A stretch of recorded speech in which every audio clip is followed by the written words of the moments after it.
And while they're sitting down, I just want to say thank you again to the three of you all for being here today, for taking the time out of your busy schedules to empower our communities, to be here, to represent, to share your stories, to empower everyone here today. We have amazing panelists here, all volunteering their evenings and knowledge and wisdom to be here. So we'll go ahead and get started.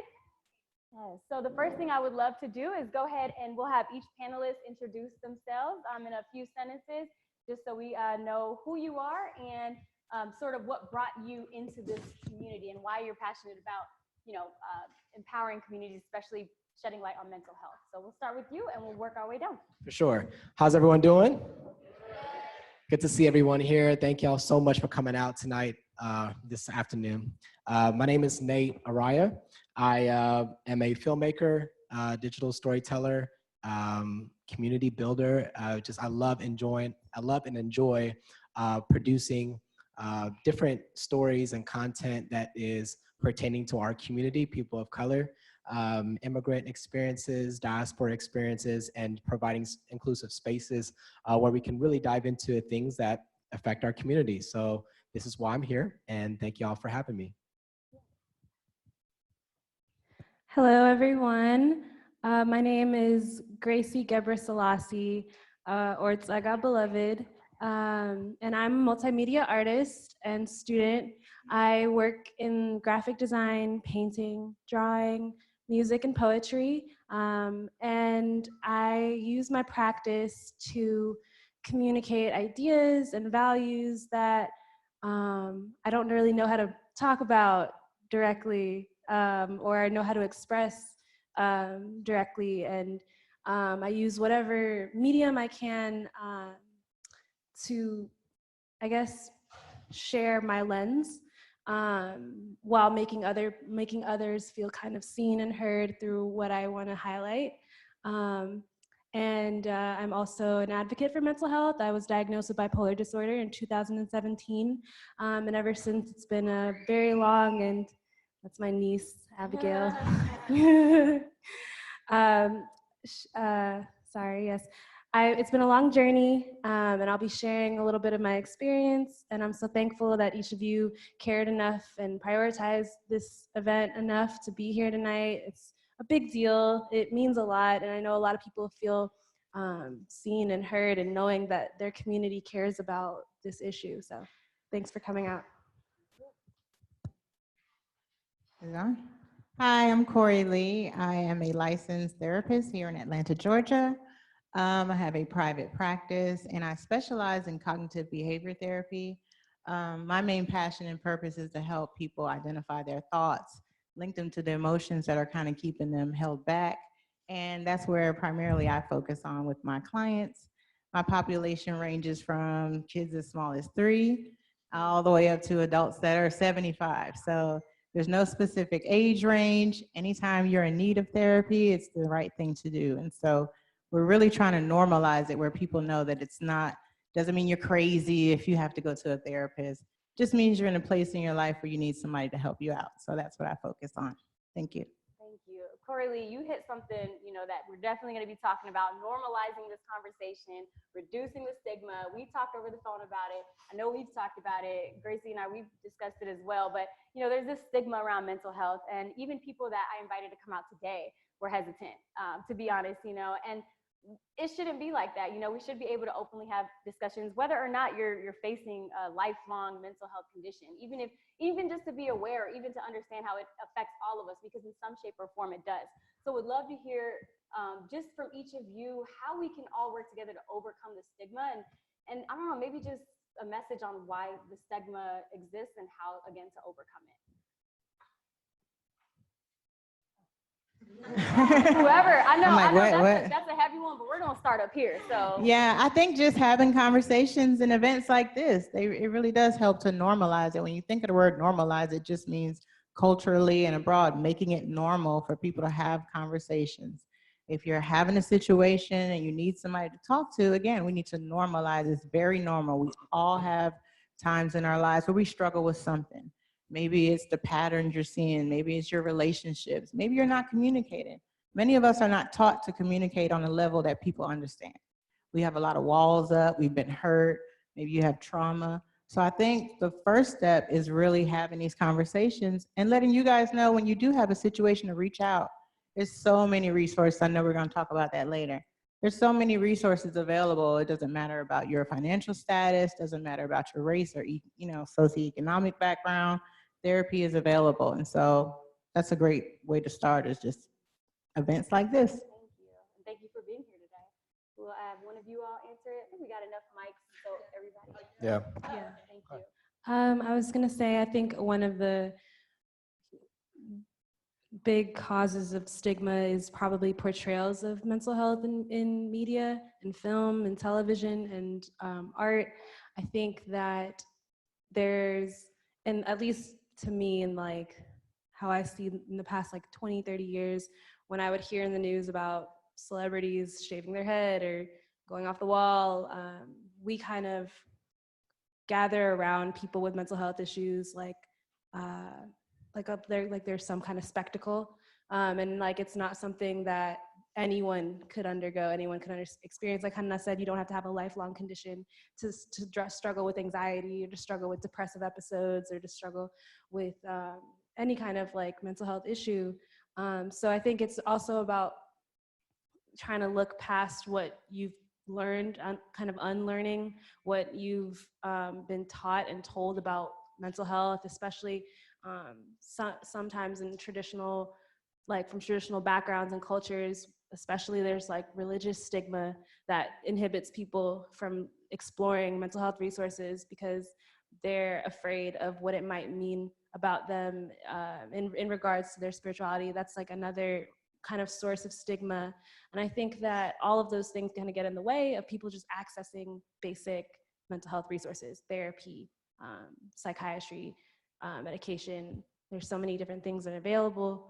Even just talking with friends about your anxiety and your depression is something that like you can do to make it normal so that your friends feel like they can talk about it now because, oh, well, they brought it up, so I guess it's normal for me to say what I'm going through. So that's what I think. Yeah. As for me, I think every project that I engage in, every story that I produce always starts from a place of familiarity within myself and my community. So I got some family members that have been dealing with mental health differences, as well as people and friends within my community. Some are graduating college and then they're panicking and coming, have certain forms of anxiety because they all their life they've been told how to live a certain way and everything has been linear until you get to a space in your life where it's not linear as much anymore. And then you don't know how to navigate a lot of these external pressures that have created internal conflict.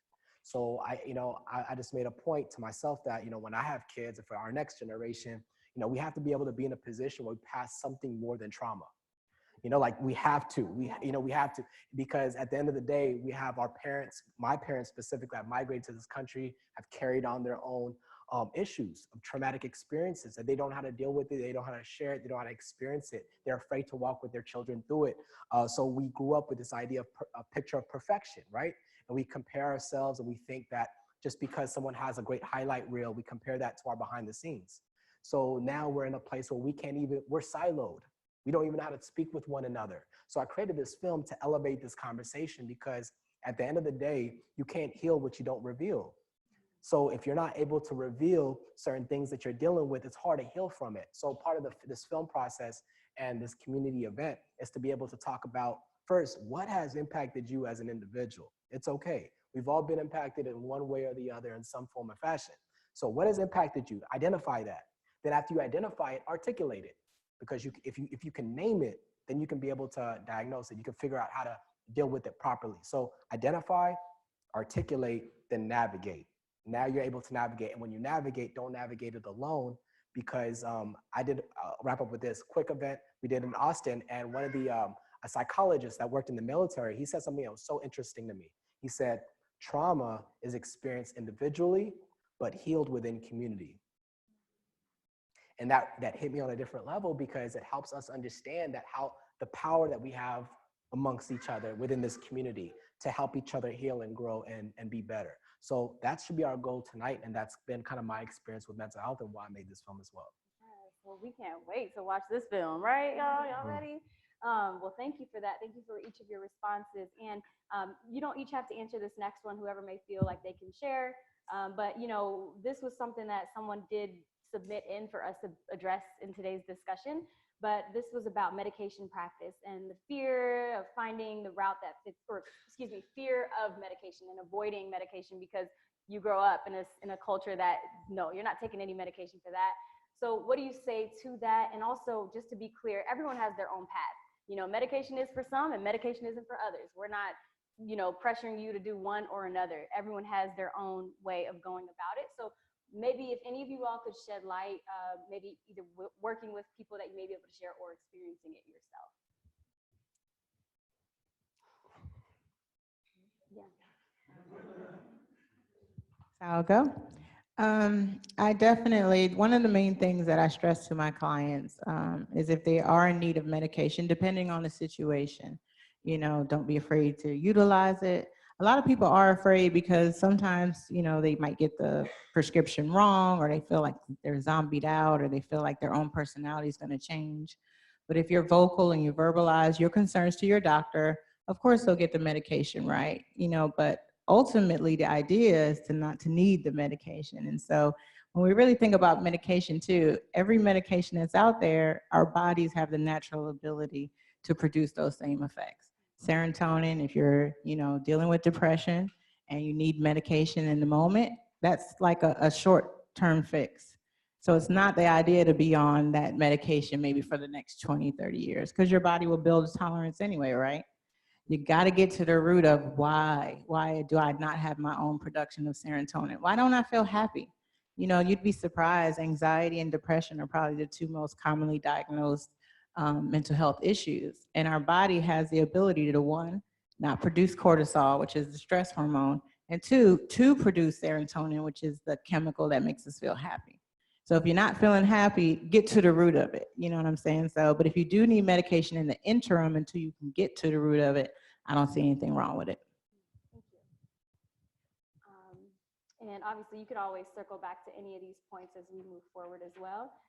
But again, everyone has their own journey with mental health. And I'm going to kind of do some particular questions now. So with Saga Beloved, Gracie Saganish, you did experience your own journey in college, while you were in Southern California at USC. Can you share a little bit with everyone here, just what that experience was and how it transformed you into the person you are today? Yeah. So this is my big movie story. Basically, it was finals of the fall semester of my junior year. And around finals time, like college students, I was not really eating. I was up all night for days in a row, working and working at a really quick pace as well. To the point I didn't even notice that I was kind of exerting a lot of energy without refueling. And all of that is what ended up inducing an episode of psychosis that I experienced, which is what triggered and identified my bipolar disorder type 1, which is differentiated from bipolar disorder type 2 in that it encompasses bipolar depression along with bipolar mania. And the mania is what I had kind of peaked at that point. I spent 7 days in a mental hospital in California, and it was a very scary experience. My whole family, my family's here in Georgia. I go to school. I've been spending school the last 4 years 1,000 miles away in California. So when it all happened, they all flew out, and it was a very jarring experience. But for the first few days, I didn't even know what was going on because I wasn't really able to separate reality from what was going on in my mind, like this kind of fantasy that was going through my mind. And the thing about it is that the symptoms of it were kind of popping up in the weeks and months that led up to this event. I was having little episodes of mania, but I couldn't really recognize it because I didn't know the symptoms. I didn't know that having a lot of energy and being able to do a lot of things. And I kind of thought it was like my superpower in a way because it worked to my advantage in college. But at the same time, I should have, if I had known, maybe I would have been able to identify it before it got to that point. which is why awareness is so important, because then it's not just symptoms that go unnoticed. It's something you catch and you treat before it even gets that far. And so this all happened at the end of that semester, after I had just released new art, new music, had my first show.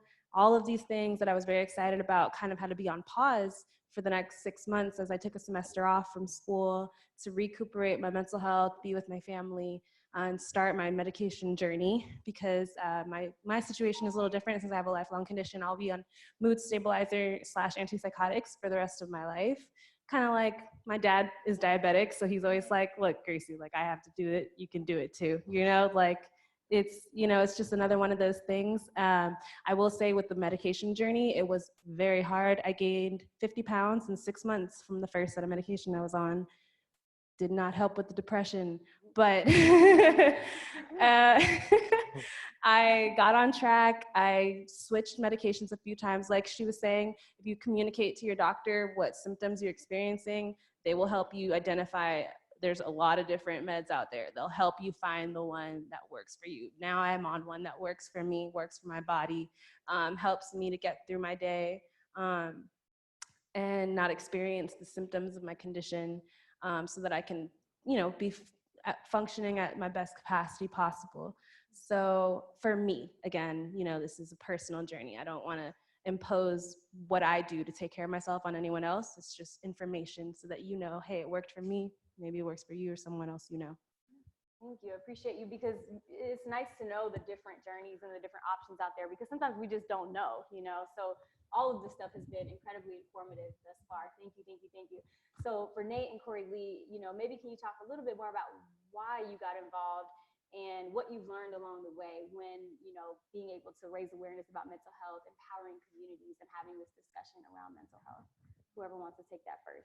Because I know her story, she was directly, admitted into a hospital, like she said, but talk about how y'all got involved. Like I said earlier, it was a combination of multiple variables that was just around me. And also even with me, I think last year I was dealing with a high pressure job, had some family things I was tending to, and just a lot of things happening. And I remember one morning I woke up with these chest pains, and it was over my heart. And I was like, okay, I've never felt this before. So I took off work and trying to call the doctor and explain what I was feeling. It's like, you just gotta go to the hospital. So I went to the hospital and they did a whole check on me, and they said, honestly, you're healthy, your heart is good, but the one thing that you do need to be careful about is stress. And they said that it was I forgot what they call it, chondro, I don't know. It's an inflammation of the chest muscle that's aggravated within the rib cage.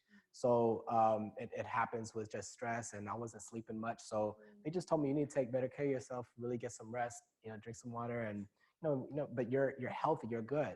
But little instances like that just really helped me put things into perspective to understand that, hey, there are a lot of external pressures we all deal with that we just don't know how to be able to navigate well. So with this film and this project, I think I always start from a place of education and information and providing access, to communities that may be underserved.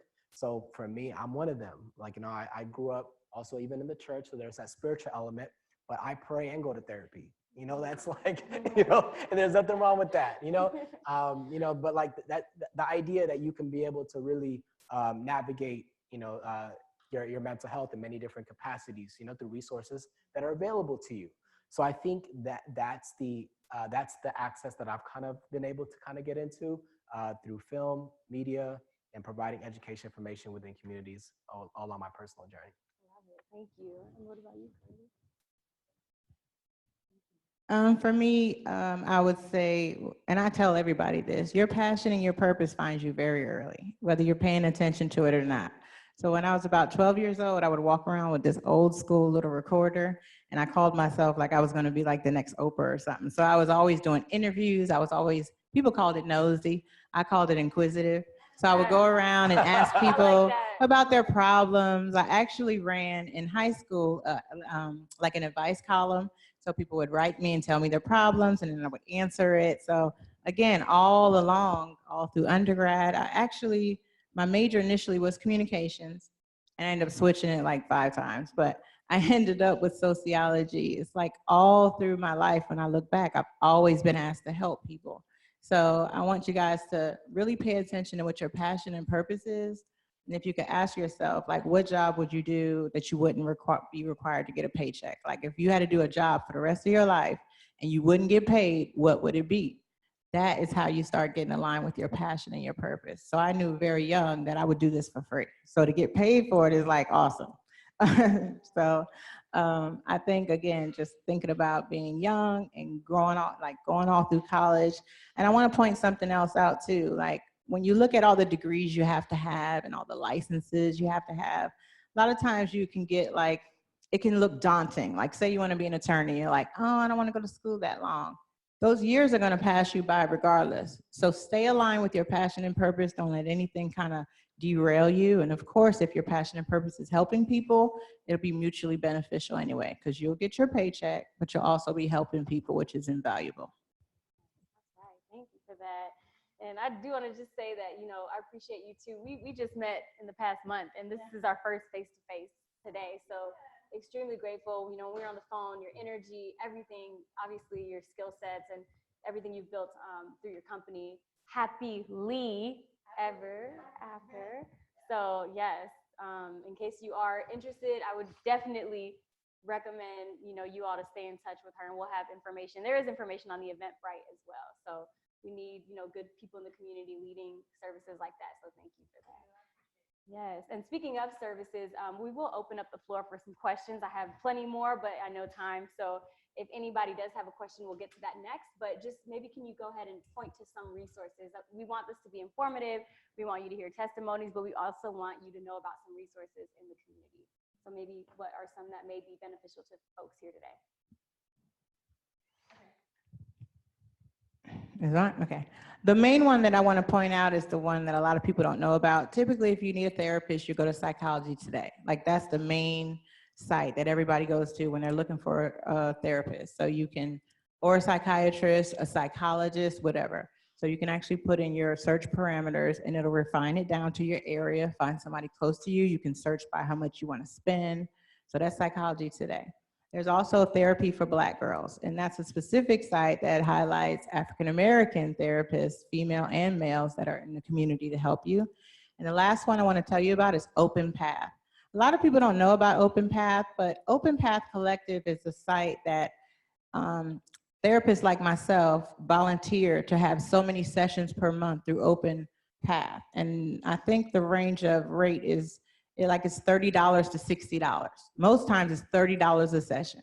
And we as therapists dedicate so many hours a week to making sure that therapy is affordable for everybody. Therapy is not a luxury item. Everybody should have access to good mental health services. So Open Path, if you're ever in need and you're worried about the money part, Open Path can help you out. Yes, add that to the list if you haven't, even if it's not for you, even if you can pass it on to a friend, definitely add that one to the list. Thank you. You all have any additions? Or I would say if someone was in this seat right now saying that, how can I help someone that may be dealing with a mental health difference, but I'm not like educated, or I don't have this degree, I'm not a psychologist. This is what I've learned, at least through like these different events. If you can be able to listen, I think that's a huge source of help. I've learned through difficulty of dealing with close friends, because within my work, I'm used to solving a lot of problems and meeting needs so much that it's a natural inclination for me. But I've learned that with people that have mental health differences that are close to me, they don't want to be fixed, they want to be understood. So I think that was a big thing that I had to learn, that as a friend, how can I offer my services as an individual that may not be, super educated within this area or have a degree. I think, there's power within community. So if you can be able just to listen, and you don't have to have all of the answers, but you just help them wrestle with the questions and guide them, even with some of these resources as well. I think it's a multitude and a lot of data points that really contribute to our mental, emotional, psychological well-being. So I think that would also go a long way. Thank you. You guys are getting some motivational speaking today. Did y'all know that y'all were gonna get that from these three? Well, thank y'all so much. I do want to open up the floor for some questions, just because we're running tight on time, and if anyone has any, I have plenty more to ask, so if y'all don't have any, I will jump back in.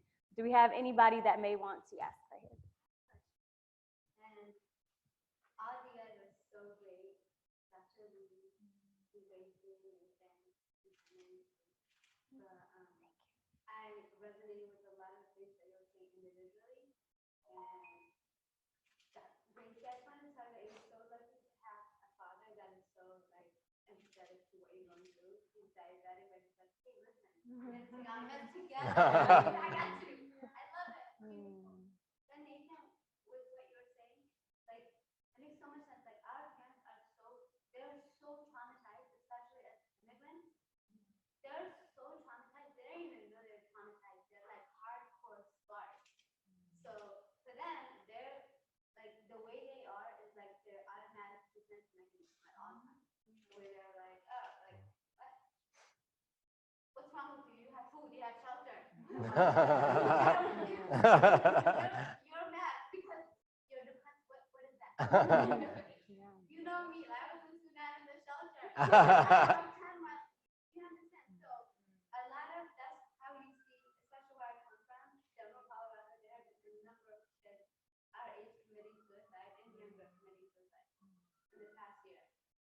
Think about 3 kids that I know of, that I knew, that I've seen, that I've interacted with, literally killing themselves. And these kids, they're not poor kids. They're coming from like professional parents. These kids are brilliant, amazing, and one of them died with well over six figures in his account, and he was still in college. Like for himself. So it's not money, it's not this, but because of where our parents, where they come from, and we don't get, the kids don't get, they're not getting the love and affection from their parents. They're not getting the sympathy or empathy that they're looking for. They don't. Our parents don't know what depression is. They're way beyond that. The trauma they have experienced is way beyond it. But like for us, we're here. It's not even our gen. I think our generation, we've navigated that. We've figured out how to be how our parents are. We're like, you know what? They're like that, but we're gonna be better than that. We're gonna do more. We're gonna step above and beyond and make it better. But there are kids that are younger than us. They're not getting it. They're not understanding it. So how do we reach out to them? To the parents. How do we support them? How can we tell them that, you know what, your parents are sorry that your parents are like this? Because they're growing up in this age of social media, they see so much happening. They're just like, man, why can't I celebrate Father's Day with my dad? Why can't he appreciate that? Why can't I not tell my mother happy Mother's Day? She would appreciate that and like give me that, reciprocate that feeling that I want. They're not getting that, and they're just, it's really, they're just lost and they're taking it so, we have learned how to not take it personal. We're okay with that. But the younger ones, they're not okay with that. Thank you. How do we reach them? Thank you. Y'all want to take it? Say something. I think this event is like one of the prime examples of how you can bring people together and make them feel like they can talk about it. I think that's the first part, is making people feel like they can talk about it, because I think that within the Habesha community and even in the Black community, like culturally, it's just not, it's not something anyone brings up. No one's gonna like come to the dinner table and be like, how's your mental health? You know, like how, you know, no one's gonna start that conversation. So it's kind of like, if you care, put that foot forward. I know something that I do, it's like a little small thing, but I follow mental health awareness tags on Instagram so that I can see posts that pertain to mental health awareness, mental illness, mental conditions, like posts that are relatable, and then I reshare them. And you'd be amazed, like the people that I would never think would resonate with these things will reply to me and say, wow, thank you for sharing. Like, thank you. I feel like this is something I've felt. This is something I've been through. So it's like, if you care about mental health, show it, talk about it. Because the biggest problem with mental health is no one's talking about it. And once that happens, that's gonna allow people to feel like, okay, like there's one person I can see that I can have a conversation with about this. And that could be the difference for someone, like, you know, having someone that looks like them, that comes from their same community, openly talk about it. So that's what I would say is one thing. All right, we got a couple more questions. Why don't we go here? We'll go to you, and then we'll go to you. Good evening.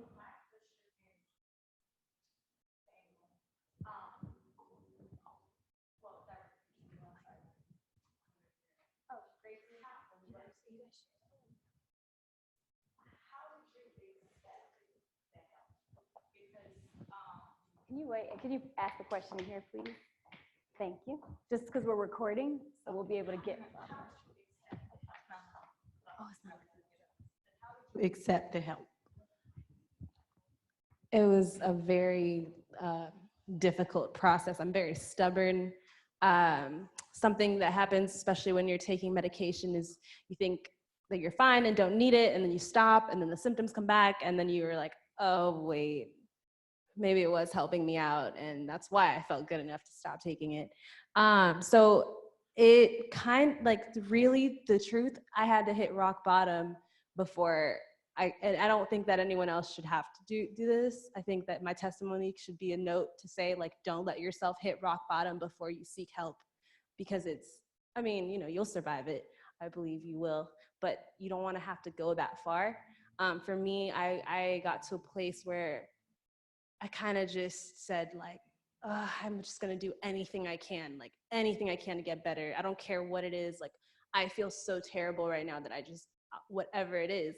And then I started picking up things like changing my diet completely, exercise, therapy, and psychiatry every month, and regularly take my medication, not allowing myself to skip. Like, it's kind of a moment where you have to really choose yourself over everything you've ever heard about mental health, and choose yourself over everything that is in your head, like stigmatizing it, and just say, like, I don't care what other people say about this. I don't care what other people think about this. I need this right now. Like, I know what I need, and you have to provide yourself with those needs, whatever they are. So, you're welcome. I was trying to make sure that I can take that portion Yeah. for a personal experience I have on it. And for the doctor, Yes.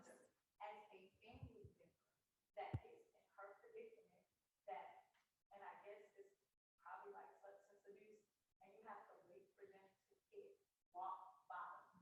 What do we do? Like, what? Because everybody has a choice. It's individual. You have to, it's not like I can force you to make yourself better. So what would you suggest to us as family members? And we're sitting here and we see you need the help. You know you need the help, but if I take the medicine, oh, I'm gonna take today, but if I skip it, then I'm not okay. And then your entire family is disrupted. And that's similar to like what Nate was saying, the trauma is individual, but the healing is, it's relational. And it is, it's your community. And, it's like, it takes a village to raise a child type of situation. We all have villages, ideally. We have families, we have friends. And so it's hard when you have a loved one who, like you said, needs the help and won't take it. You can be as supportive as you can provide resources, but outside of that, the realm of your control is outside of your realm of your control. So that you don't internalize a lot of helplessness, you got to get help for yourself in that moment and really get therapy for yourself, or talk to a friend, or, reach out for your own support, because that's going to be a frustrating road for you because you feel so helpless. But when your loved one needs help, like, she was saying before, they will get the help they need. But what you can't do is force someone, try to mandate it. It's just, studies prove it just doesn't work. They have to hit rock bottom for themselves. And you need the support to kind of go along with it until they get to that point. So give them the resources, encourage them, speak from a place of love, not task-oriented. Be patient, don't berate them. Understand that it is an illness and they need some help. Thank you for that. Thank you for that. Well, before we get to Michael, we're going to get him, and then we'll get one more on this side. So you, okay? So we'll get him, and then we'll see how much time we have left. But I just want to say thank you all. Just so far, can we give him a round of applause for everything he's done? I'm like kind of holding tears back, y'all. So go ahead, Michael. We'll take you next. Hey guys, I'm Michael. I want to piggyback on her question, but it's not really a question. I don't really want to like answer it because like you were talking about the first generation, y'all are the first generation. I'm like the only young one here. So I'm from the second generation. So I want to like tell you. So I want to tell you from like our point of view, because our parents, like you said, they're so strict and they're like one mindset it. Like I was blessed to have a mom who really like supported me to whatever I want to be. So she doesn't mind whatever I want to be right now. But a lot of the kids, like when I ask them what do they want to be when they grow up, they always be doctor, lawyer, engineers, always want those three things. And they don't have a reason behind it. And I feel like a way to support the kid and to make sure they can like actually understand what they want to be is to talk to the parents. Like y'all are just like talking between like, no offense. I mean, this y'all are doing a amazing job, but like we're talking between each other. But I feel like we should go and communicate to the parent. I mean, even if you talk to one parent, it takes one parent at a time. We're like, oh, Habesha parents or a community, they're always strict. They're always like one-sided. They're not going to listen to you. But if you keep saying it over and over again, they're eventually going to get inside their head. And I feel like if you keep talking to them, like you can get to them and like convince them that, oh, we shouldn't be raising our kid this way or something like that. Because all the people I see like around me, they always just want to be one thing and they don't have a like desire around it. So I think you guys should like really go and like communicate with the parent, and like the parents are the what primary source around it. And even if that doesn't work, you should go back to like us as kids and stuff like that and come talk to us, because like now y'all are older. Some of y'all kind of forgot about us, and y'all should like come back and like talk to us and stuff like that, and like try to support our ways and stuff like that. Oh, well. Can we give Michael a round of applause for the honesty and the transparency? Thank you. I know we have a really beautiful mixed group here today. I just want to make note of that because we have a strong East African turnout, Ethiopia, Eritrea. He said Habesha, that's a term used between those two countries. And then I've met some people from different parts of the country. But I think that the Black experience, we share so much in common. And to be honest, I'm really happy to see the diversity of melanin in here today. So I just want to give everybody a round of applause. I really do, because we're stronger together. You know, we really are. And so to see this today, this is really beautiful. So thank you for your points. We'll get a couple more on this side, and then we'll go you, and then we'll get one more after him. Yeah, I noticed I've been for 1 year. You know me, I'm on the street. I been about a year in Washington, D.C. I was on a lot of convention, expo, and then Jantala, you might know them. But I see all youngs. I don't see no fathers, mothers, and then there is a big disconnection. And then the same thing, the same problem, the one you're talking about. The one I was so amazed is in New Jersey. Everybody brought their mother and father. They were talking about the guy, a little guy, he killed himself. His family was thinking he's gonna graduate by scholarship, but he wasn't getting it, so he disappointed, he killed himself. So that's the reason they have that convention. And then the other thing, you guys, you're not taking the community over. I see in Ethiopian Sport Federation, those people, they've been running it like 36 years. Ethiopian community they running it for every time I see those people for 20 years. The young generation, they have to take over. You have to take over. The radio station, a lot of people listen to radio station. You guys, you're not on a radio station. I don't care if it's AM and FM. That's the only way. And now the shururu time is gone, that health problem. I went to Ethiopia. I went to Eritrea. People start screaming, talking for the little things to say, how are you? Say, how are you? That's scary. You know what that means. Somebody's talking for the little thing too high. That means he has a problem. And then I was the highest trust man in Atlanta. You know me, I was building a lot of things. And then 2018, I say, I have to get out of there. I left it all, everything. And now I see the problem. So please take over the community. Tell those people that's enough for you. All right, thank you. That's the only way you can solve the problem. Thank you. We appreciate that.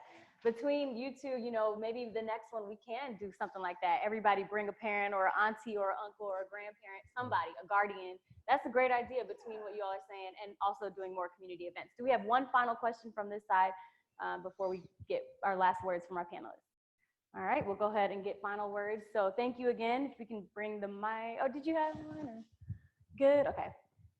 So I guess just to wrap it up, yeah, their information is on the Eventbrite. So if you all, go on each of their websites, follow them on social media, they're all wonderful people to stay connected with. So go ahead and check that out. We'll send a follow-up email again with all their contact information in case you need to reach out. But can you guys just final words to kind of sum it up here, just words of encouragement, because this challenge, this battle, it can be so hard. It can. And, to your point about being a family member, I was that family member. And I can say that openly because my sister tells her story today boldly. But it was hard. You never want to see a sibling or a family member go through anything like that. It's very hard. So we have to come together. We have to be able to be understanding. And you said patience. You have to be patient because you're dealing with something you've never, ever dealt with in your life. You don't even know how to help your blood sister. You don't know how to help your family member. Get the help. And be supportive, and don't say, girl, you're just acting dramatic. Just calm down, girl. I've been through the same things, but I handle it like this. Like, just do it no, you don't know what's going through their heads. You don't know how they're feeling. It's not our place to say. So be understanding, be patient, and help them find the resources that they need. That's what part of this is today, to find resources, to connect with like-minded individuals.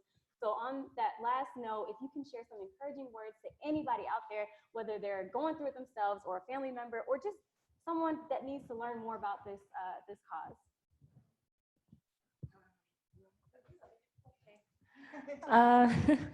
I would say if you're going through it, keep up the good work because you're going through it and you're being strong and you're here and you're present.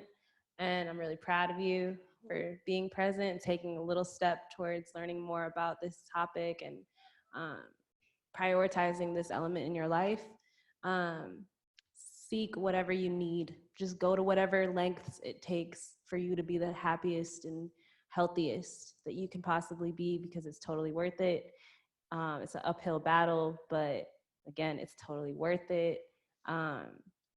And if you have a family member going through it, like Hannah said, patience is really helpful. Patience is kind of like what you'll be stuck with anyway, honestly. So just be understanding, be a listening ear. Don't make people feel like they need to be fixed. Make them feel like they should be heard, And last, if you just want to learn more about it, and you don't necessarily have anyone directly impacted to that degree or yourself to that degree, I would just say have an open mind and carry that awareness with you when you're with your friends, carry that awareness with you when you're with your family, so that you can recognize when they need you, when they need someone to talk to, when they might need resources, because that could be the difference for someone because you cared enough to learn about what it looks like. So thank you.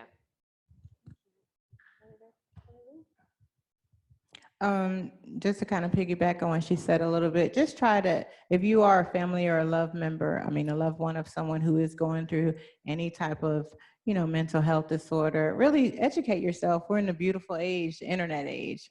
That being said, don't go Googling and diagnosing people. You know what I mean? Yeah, but please don't do that.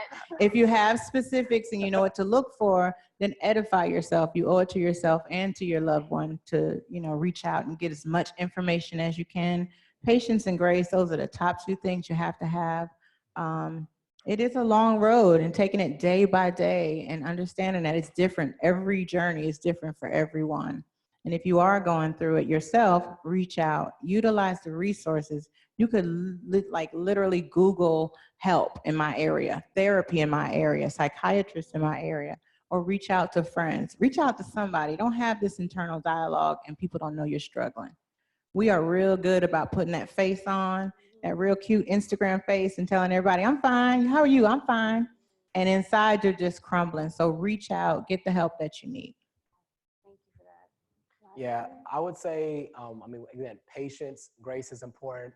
I understand the parents of what we deal with as immigrant parents, just parents in general, first generation, second generation. I think one of the biggest problems that we have sometimes in households is that there are more hands that are pointing the finger than hands that are being held. And I think what helped me understand parents from a different perspective was understanding that the first or second generation has unconventional ways of living and making decisions and fulfillment. And it's something we have to understand. So it's not like, one generation is failing the other. It's just we have different generations with different values, different skill sets, different exposure to education. So we have to see things from a bird's eye view, first of all, and understand and do some reframe thinking. So what I learned is I went to school as a mass communications major, and that was very unconventional for what my mom wanted me to do, which is a doctor, lawyer, and engineer. So at first there was friction in the house, it was conflict, and I had to model what that looked like for her. I had to educate her. And I never saw myself as an educator because all your life you see your parent as a superior force, as someone supposed to educate you. But just as much as he is educating you, you need to educate them as well and hold their hand, because parents are just as vulnerable as you. They just may not show it as much, but they are. And we're all human beings trying to live better lives and leave the world a better place than what we came into it. So patience, grace, give people grace. Give your parents the same grace as well as they will give us, and you just communicate. And it's a long walk alongside people. That's all it is. That's the solution within itself. So have that grace. Understand that also parents feel sometimes paralyzed when they can't parent. Meaning that notice the object of the goal of a parent. The goal of a parent is to be able to direct and provide. When you choose an unconventional way of living, it's very tough for them to provide and guide because it's unfamiliar to them. So that's what happens. So when we choose unconventional routes of living, we're paralyzing them from parenting, from guiding and directing. So understand that your choices, your decisions, you have every right and freedom to pursue the greatest things that you want for your life and live the best life that you want. But also know that there are people around you that will be impacted by it, and you can only do so much. But the one thing that you can do is be able to walk alongside, communicate, and be able to, grow with that relationship. Don't just disconnect. They don't understand me. Don't build a bridge. Don't build a wall, build a bridge for that conversation. So that's what I would say to kind of bridge the gap between these different generations. If anyone's interested, I don't know if we'll have time to watch the film tonight. But we are. Oh, we We're are? gonna wrap this up and go Okay. right into that. But on the website of the film, it's online as well, and I provided a state of mind discussion guide that can be able to accompany the film. So again, you guys are encouraged to bring parents here, for another event, but also if you don't get a chance to, go to your homes, feel free to watch this film, and then download the discussion guide, and now you have conversations with your parents, with your aunties, with your kids, and now this is a resource of a source of empowerment. So every family, individual here can take it, and they can at least be educated in how to kind of guide through storytelling and having their own opportunities of conversation. So that's why I made the film as well. Thank you. Well, can we give our panelists a round of applause? Thank you.